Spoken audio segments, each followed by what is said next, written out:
بسم الله الرحمن الرحيم إن الحمد لله نحمده ونستعينه ونستغفره ونعوذ بالله من شرور أنفسنا وسيئات أعمالنا من يهده الله فلا مضل له ومن يضلل فلا هادي له وأشهد أن لا إله إلا الله وحده لا شريك له وأشهد أن محمدا عبده ورسوله۔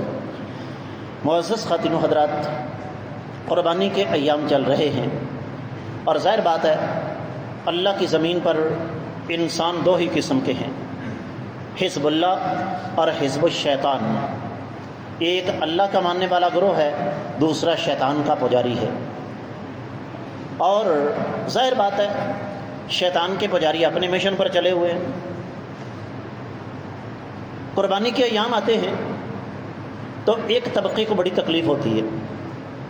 مثال کے طور پر سوشل میڈیا نے جہاں پر ہمیں بہت سارے فوائد دیے، اس کے کچھ نقصانات بھی ہیں۔ آپ سوشل میڈیا پر پڑھتے ہیں کہ سمجھ نہیں آتی کہ جانوروں کو قتل کر کے ان کا گوشت ہڑپ کر جانا باعث اجر و ثواب کیسے ہے۔ ہمسایوں نے 4 لاکھ کا بیل ذبح کیا، جبکہ ساتھ والے گھر میں 3 بیٹیاں شادی نہ ہونے کی وجہ سے بوڑھی ہو رہی ہیں۔ قربانی کا جانور ذبح کرنے کے بجائے راستے میں پانی کا کولر لگوا دیا جائے تاکہ خلق خدا کو فائدہ ہو۔ قربانی کے نام پر جانوروں کا قتل عام بند کیا جائے۔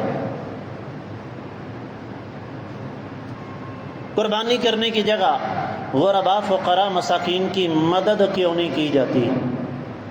یہ ساری کی ساری فضولیات، بلکہ میں اس سے آگے جا کے سخت لفظ استعمال کروں گا، یہ ساری کی ساری بکواسیات چل رہی ہیں۔ اس کے 2 جواب ہیں۔ پہلا جواب تو یہ کہ میں اور آپ کس حیثیت سے ایک اللہ کی فرض کردہ چیز پر انگلی اٹھائیں۔ 5 نمازیں فرض ہیں۔ ایک آدمی کہتا ہے جی میں چونکہ امیر آدمی لہذا 5 نمازیں نہیں پڑھتا، روزانہ 5 لاکھ روپیہ صدقہ کر دیتا ہوں۔ کیا وہ 5 لاکھ تو کیا 5 کروڑ بھی روزانہ صدقہ کرے تو 5 وقت ہی نماز جو ہے وہ ساقط ہو جائے گی؟ کبھی سوال ہی نہیں پیدا ہوتا۔ بلکہ سنیے گا، ایک آدمی کے پاس اگر حیثیت ہے وہ 1 ارب روپیہ بھی عید والے دن خرچ کر دے، قربانی نہ کرے، اللہ کی قسم اٹھا کے کہتا ہوں اس کے 1 ارب روپے صدقے کا اتنا اجر و ثواب نہیں ہے جتنا قربانی کا ہے۔ پہلی بات تو یہ۔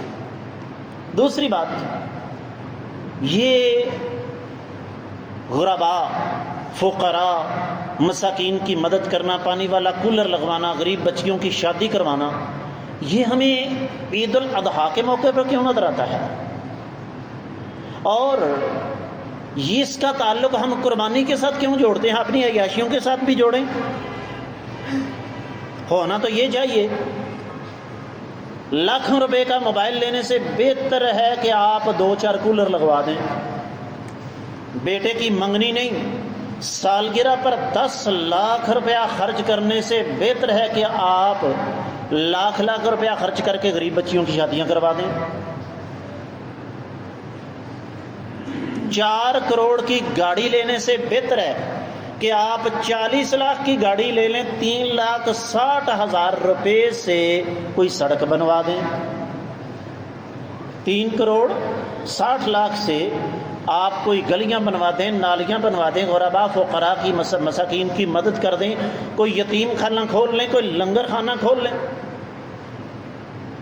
اور پھر بقرعید کے موقع پر ہمیں یہ تو یاد آ گیا کہ یہ جانوروں کا قتل عام ہے، تو کیا خیال ہے یہ میک ڈونلڈ سے لے کر KFC تک اور فرینگوز سے لے کر یہ سب وے تک جتنا گوشت استعمال ہوتا ہے، بھائی خالد جی زمین جو اگدا ہوئے گا درختوں میں لا کے لے آتے ہون گے، ہے کہ نہیں؟ اور پھر ایک اور بات ذہن میں رکھیے گا، یہ منافقت ہے اور بدترین منافقت ہے، مسلمان کو دین سے برگشتہ کرنے کی ایک ناپاک سازش ہے۔ ایک اور چیز میں آپ کو بتا دوں، ایک محتاط اندازے کے مطابق یہ چیز آپ کو ہلا کے رکھ دے گی۔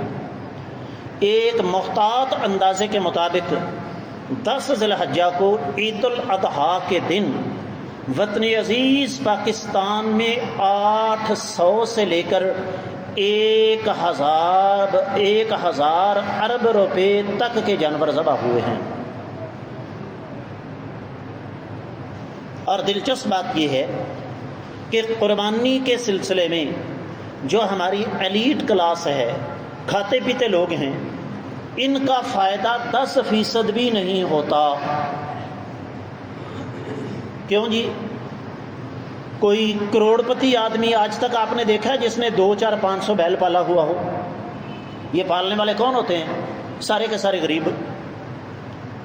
اس جانور کو جس گاڑی پہ لاد کے آپ کسی دوسری جگہ پہنچاتے ہیں، چاہے وہ بڑا ٹرک ہو یا چھوٹا لوڈر ہو یا پیک اپ ہو، کیا خیال ہے وہ کروڑپتی کی ہوتی ہے؟ پھر اس جانور کا چارہ کاشت کرنے والے سارے کے سارے غریب، اس جانور کو زنجیر رسی وغیرہ جو ڈالی جاتی ہے وہ فروخت کرنے والے سارے کے سارے غریب، اس جانور کی دیکھ بھال پر کوئی کروڑپتی ارب پتی کھرب پتی آدمی مقرر نہیں ہوتا۔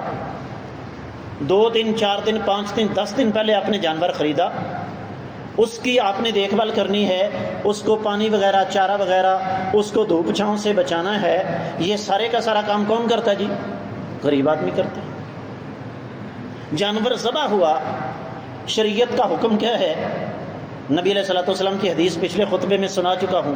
آقا علیہ الصلوۃ والسلام نے ارشاد فرمایا کہ کھاؤ بھی، جمع بھی کرو اور صدقہ بھی کرو۔ تصدقوا کی الفاظ ہیں، تو کیا خیال ہے صدقے کا حقدار کوئی کروڑپتی ہوگا، کوئی ارب پتی ہوگا، کھرب پتی ہوگا؟ شریعت کا حکم یہ ہے کہ گوشت امیروں تک پہنچایا جائے یا غریبوں تک؟ بھائی مجھ سے سوال ہوا نا کہ استاد جی ہمارے ہمسائے ہیں، 4 کاریں گھر میں کھڑی ہیں، فیکٹری کے مالک ہیں، زمین بھی ٹھیک ٹھاک ہے، لیکن قربانی نہیں کی، کیا ہم ان کے گھر میں گوشت بھیجیں؟ میں نے کہا بالکل نہیں بھیجنا۔ کس لیے؟ اس نے اللہ کے خلاف بغاوت کرتے ہوئے قربانی نہیں کی، اور جو اللہ کا باغی ہے اس کی سزا یہ ہے کہ اسے ایک بوٹی بھی نہ دی جائے۔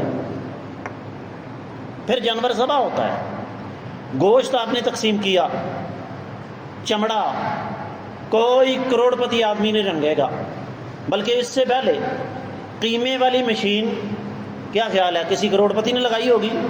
سارے کے سارے غریب ہیں۔ چربی اکٹھی کر کے، اور یہ میں آپ کو بتا دوں، آپ سوچ بھی نہیں سکتے کہ چربی اللہ تعالیٰ کی کتنی بڑی نعمت ہے۔ ہم تو چربی والا گوشت لیتے نہیں نا، یہ ہماری غلطی ہے۔ چربی ایک قدرتی چکنائی ہے، یہ آپ کے ڈالڈے، بناسپتی آئل اور گھی کی نسبت یہ کروڑ نہیں ارب کھرب درجے بہتر ہے۔ وہ چربی اکٹھی کرنے والے کون ہیں؟ سارے کے سارے غرباء، فقراء اور مساکین۔ اب یہ جو حقائق ہے نا کہ ایک دن میں 8 سے لے کر 10 کھرب روپے کے جانوروں کا ذبح ہو جانا، یہ دیسی لبرلز کو ایسے جا کے لگتا ہے جیسے شیطان کو لاہور لگتا ہے۔ منافق ہیں پرلے درجے کے۔ کیوں چکن برگر کھاتے ہو؟ کیوں جا کے ہوٹل میں چکن جل فریزی اور چکن کڑھائی اور جناب چکن چام کا آرڈر دیتے ہو؟ کیا وہ جانور نہیں؟ ان کے ذبح ہوتے وقت تمہیں کوئی تکلیف نہیں؟ برگر کھاتے ہوئے، سینڈوچ کھاتے ہوئے، شوارما کھاتے ہوئے جس کے اندر بیف، مٹن یا چکن پڑتا ہے، تمہیں کسی قسم کی کوئی تکلیف نہیں ہوتی، لیکن تکلیف کس سے ہے؟ قربانی سے۔ اس لیے میں یہ خاص طور پر نصیحت کروں گا کہ اس قسم کے باطل خیالات کو پھیلانے والے بدبخت ان سے خبردار رہیں یہ دین کے دشمن ہیں، ہمیں دین سے برگشتہ کرنے والے ہیں۔ اللہ تعالیٰ ایسے لوگوں کو ہدایت نصیب فرمائے، اور اللہ تعالیٰ ہمیں ایسے لوگوں کے شر سے محفوظ فرمائے، اور اگر ہدایت ان کے مقدر میں نہیں تو رب کائنات ان کو دنیا میں ذلیل و رسوا فرمائے۔ اللہ تعالیٰ ہم سب کے ساتھ راضی ہو جائے۔ رب کائنات ہماری قربانیوں کو شرف قبولیت عطا